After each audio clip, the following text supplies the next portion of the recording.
All Carol knew was rejection, molestation, and violence as a child. She thought she found the truth in witchcraft until the spirits turned on her.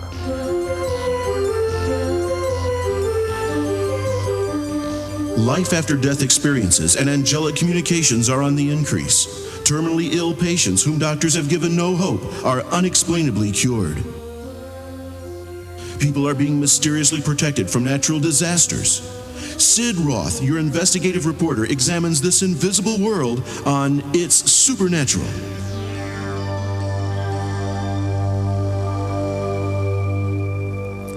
Hello, I'm Sid Roth. My guest, Carol Kornacki. Abusive, dysfunctional, these are terms we hear quite a bit. But Carol, we have to come up with a new adjective to describe your home. Tell me about your mom. My mother was probably one of the most violent women I have ever met.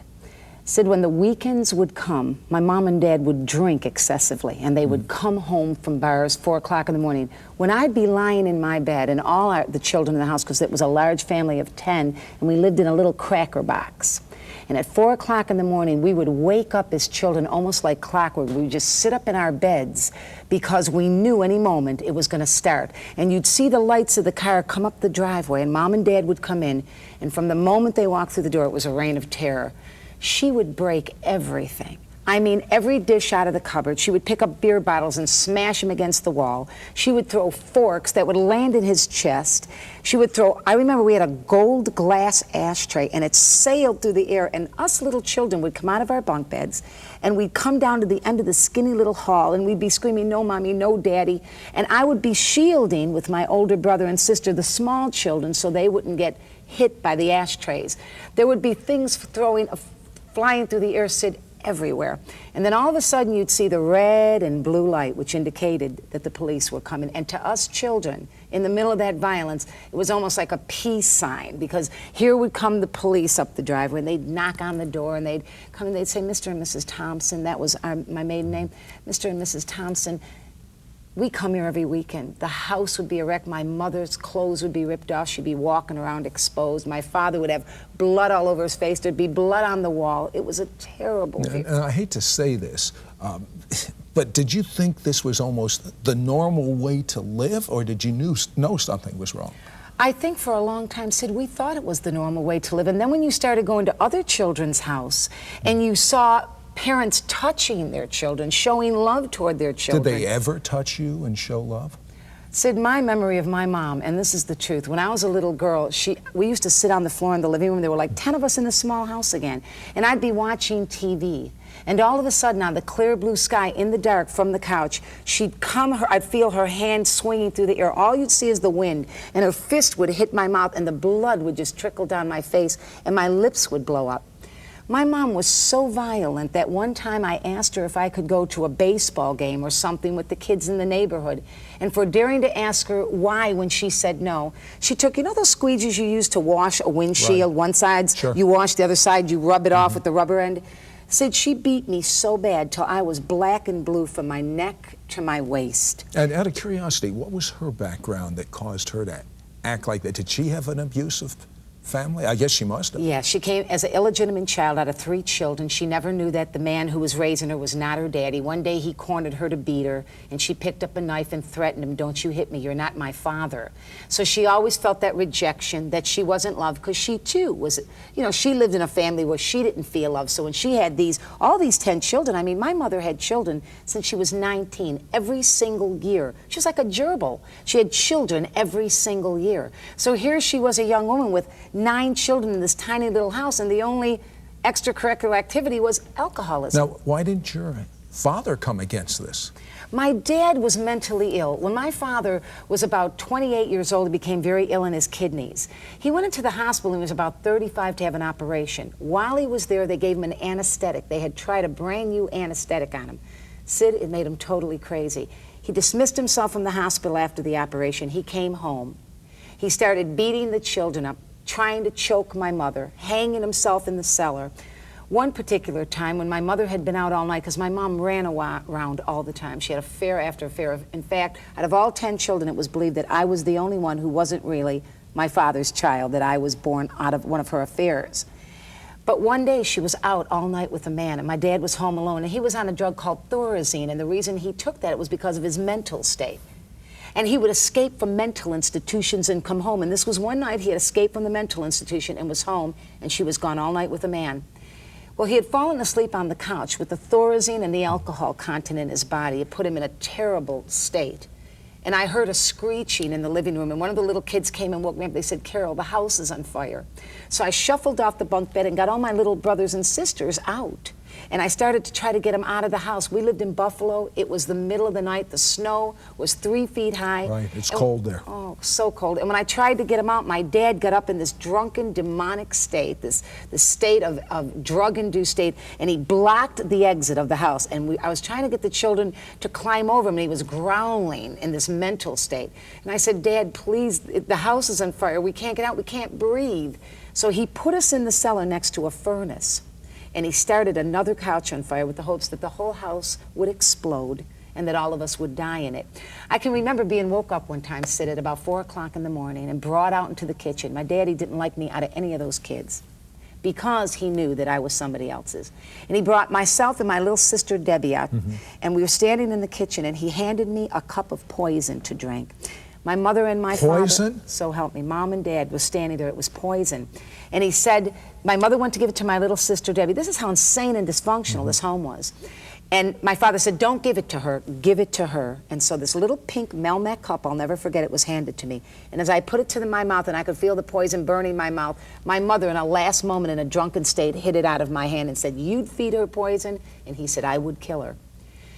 There was so much dysfunction, Sid, that eventually incest crept into the home. I remember I used to lay in bed in the middle of the night and hear my sister on the top bunk, my dad's natural daughter, scream as he would rape her. My mother would be gone all night, and I would be afraid to do anything because what could I say to my dad? I'd hear her crying, "No, Daddy, no, Daddy." And after he'd leave, she'd come down and cuddle in my bed and cry because of the molestation.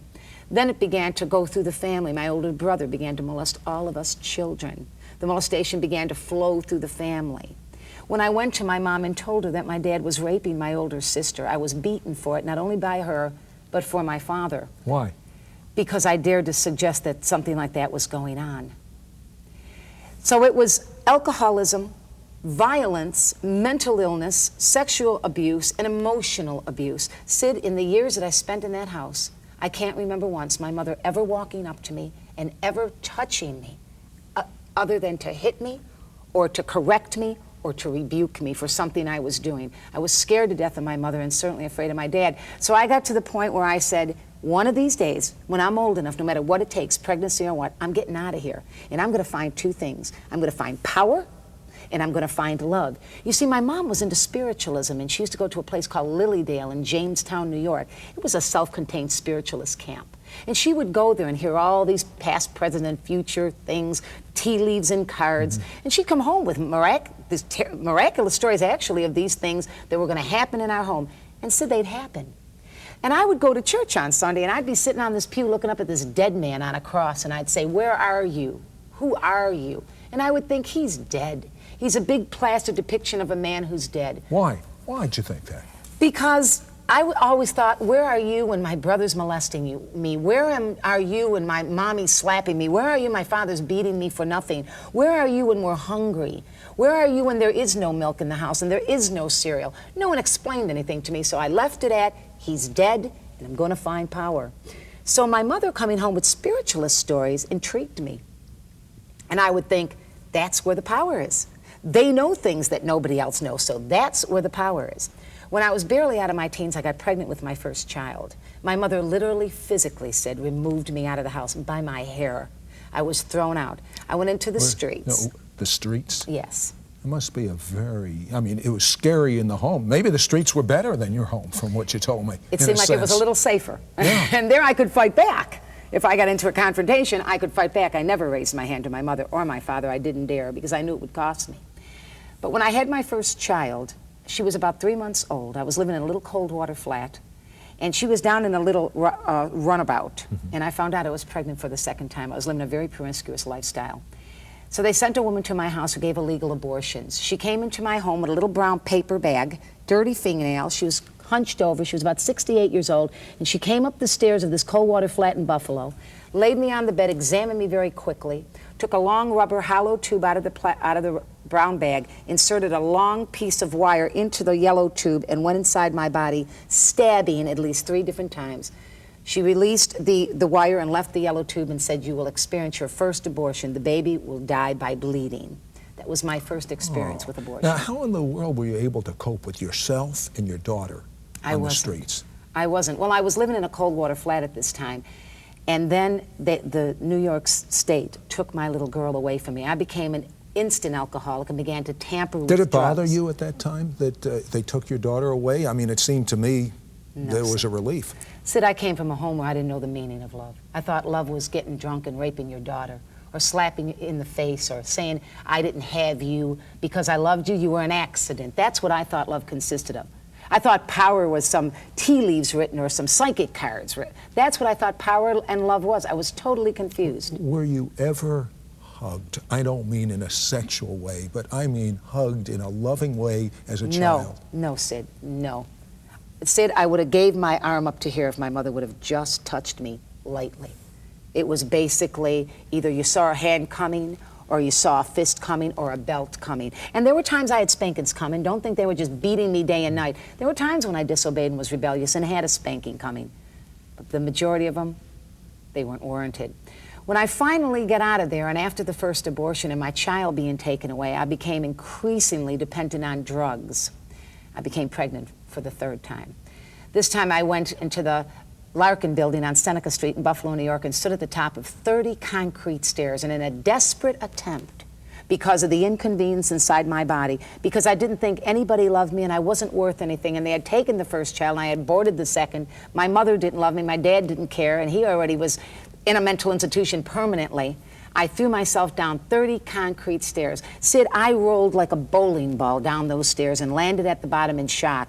I was in complete shock, shaking. They rushed me to Buffalo General Hospital, and when they checked me, they said that this leg, I had done damage to it. They said, "You're also pregnant." I said, "If you don't give me an abortion, I'll go to the top floor, to the roof, and I'll jump off." Carol, hold that thought.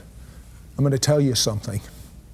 There are so many people that are watching us right now that have so much hurt inside. Carol understands this hurt and understands the answer. You'll hear it when we come back.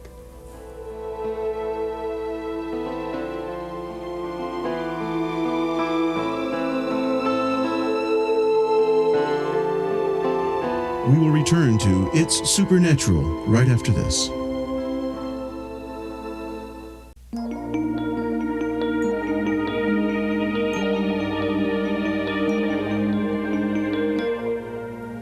Sid Roth with Carol Kornacki, and as I said at the front of the show, abusive, dysfunctional. She needs a new adjective. She's got her 3rd pregnancy. She tells the people in the hospital she'll literally go to the top floor of the hospital and jump if they don't give her an abortion. You really said that. I meant it, Sid. You didn't care whether you lived or died, did you? I had absolutely said, I used to always refer to myself as the dirt on the bottom of someone's shoe, and that the best thing for me would be to die.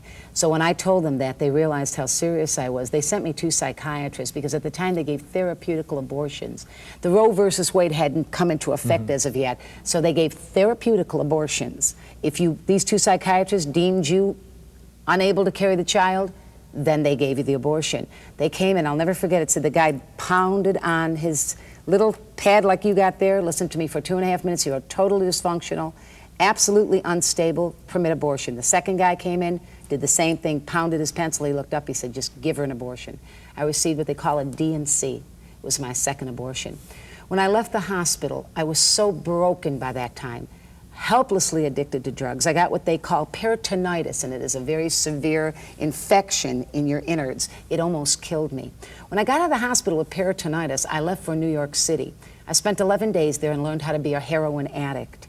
They found me in the Brentwood apartments after 11 days walking around New York City aimlessly, lying in a pool of my own body secretion.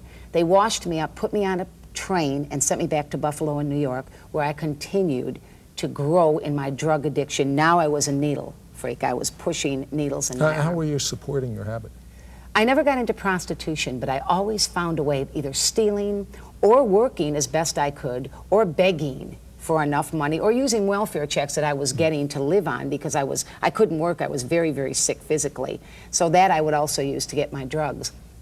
I met a young girl named Linda, and Linda was into what she called white witchcraft. And this is important that your audience listen to this part because there is no such thing as white witchcraft. Witchcraft is witchcraft, So white or black. Samantha, the friendly witch, you're telling me is not a friendly power? No, sir. She's operating in demonic powers given to her and able to express these powers in her psychic by spirits.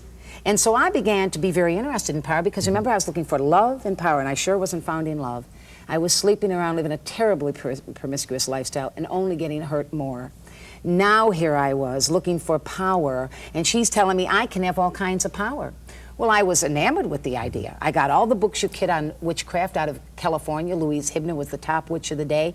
I studied everything there was to know about tarot cards, card reading, everything to know about astral projection, Tibetan Book of the Dead, Buddhism, anything there was to know about spirit guides. And what I would do is I would astral project out of the body, enabling spirits to come in, because in witchcraft, I believed that if I could get my own spirit, I could be empowered by bringing spirit guides in. Now understand, I was of the mind that these spirits that were coming in, spirit guides, were nice spirits that were people that had passed away throughout the centuries. There's a nice word that's used on most TV. It's called channeling. Is that what you were doing? I was doing that as well. But what would happen with me is I would begin to gargle these voices almost demonically. They would come out in a demonic sound.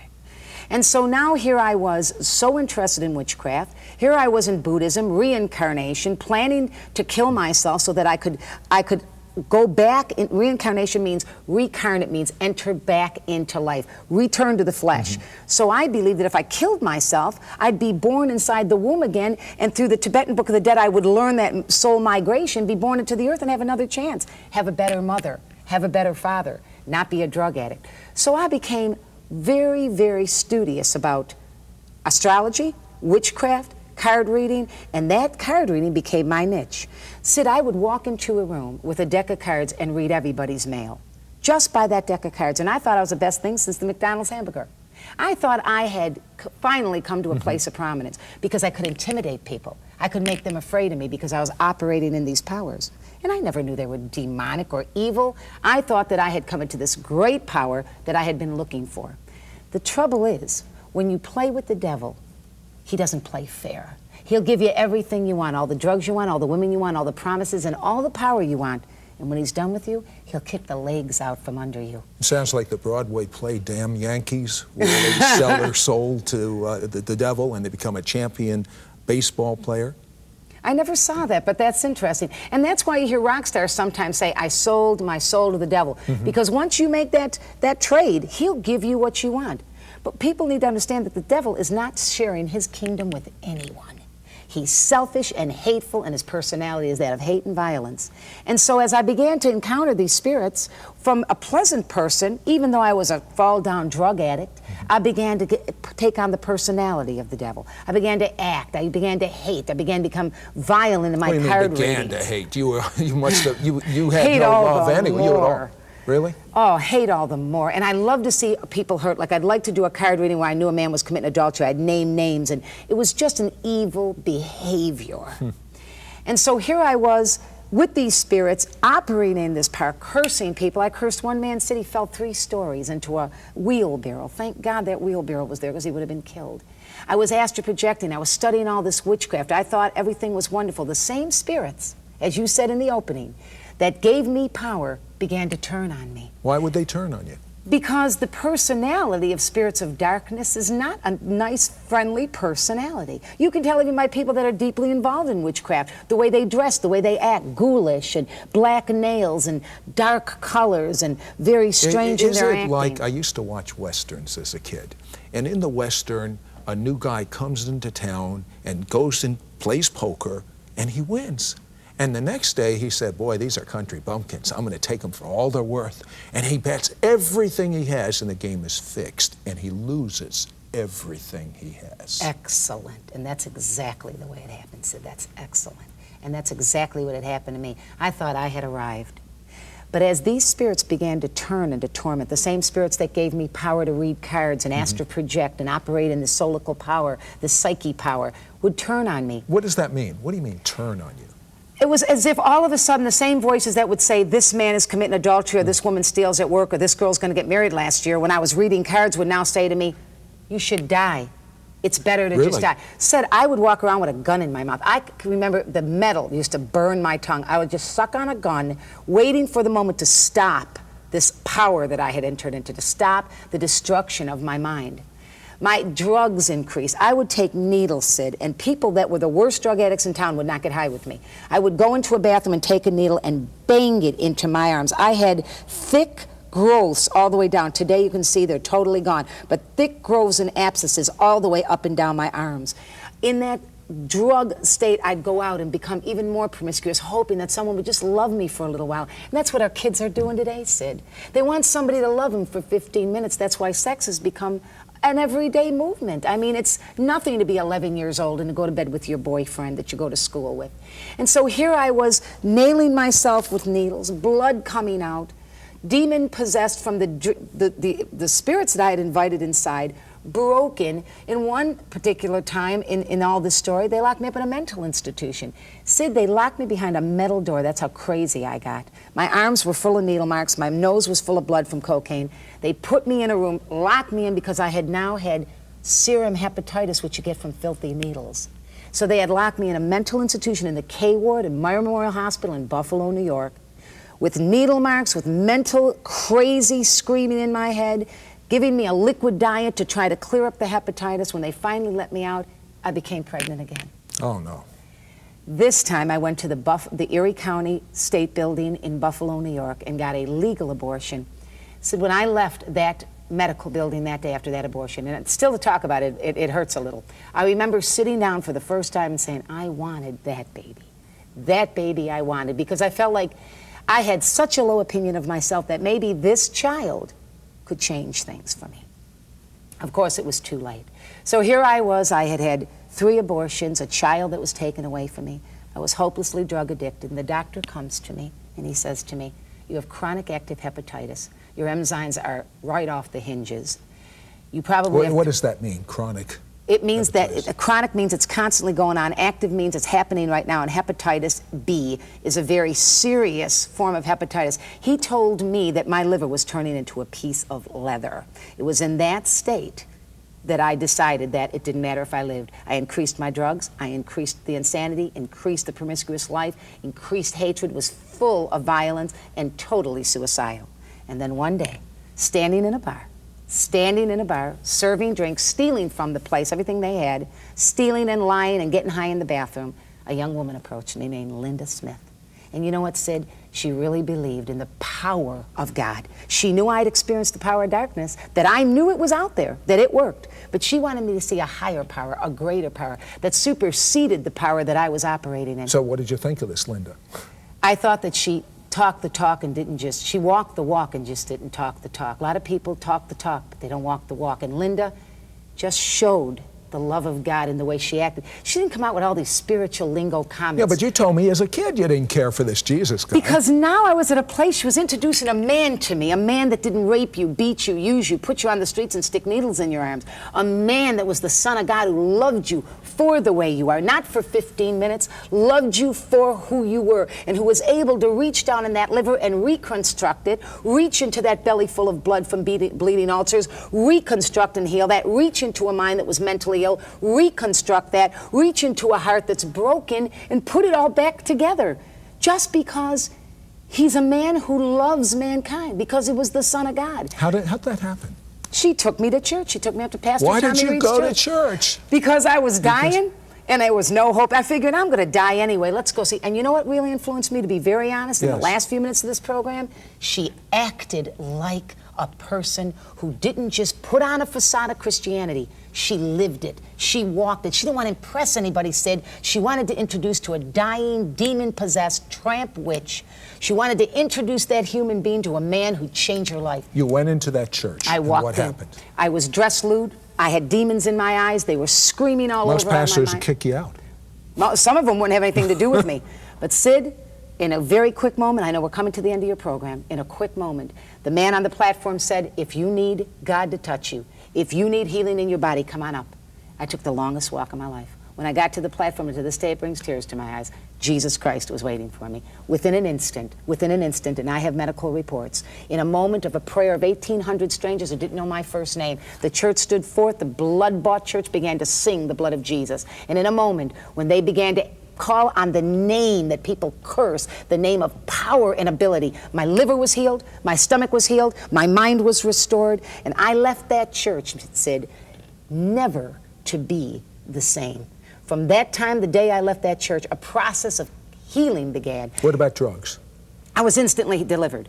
I had, Sid, no cold turkey. That means to come off a drug. None of that. I was instantly delivered from drug addiction, instantly delivered from mental illness, instantly delivered from chronic active hepatitis, instantly delivered from peptic bleeding ulcers. And the Holy Spirit, the only spirit that lives in me now, you can have all those other demons, the only spirit that lives inside me now, and the power and the supernatural anointing began a process of demons coming out, releasing out of this temple. The only spirit in me now, sir, is the Spirit of God, and my life has been changed ever since. My mother got saved. My brother Ronnie got saved from homosexuality. Wow. My father got saved. They all got saved. Let me tell you something. What Carol has just said, there is such danger, I mean danger in the new age that most people are not aware of. I want her back on our next program, and I want her to explain exactly how these powers operate and the difference between these powers and the real thing. You see, a counterfeit cannot be a counterfeit unless it's a counterfeit of the real thing. And for this reincarnation business, it's a lie. You live once, and then comes the judgment. Choose this day whom you shall serve. But as for me and my house, we're serving the living God.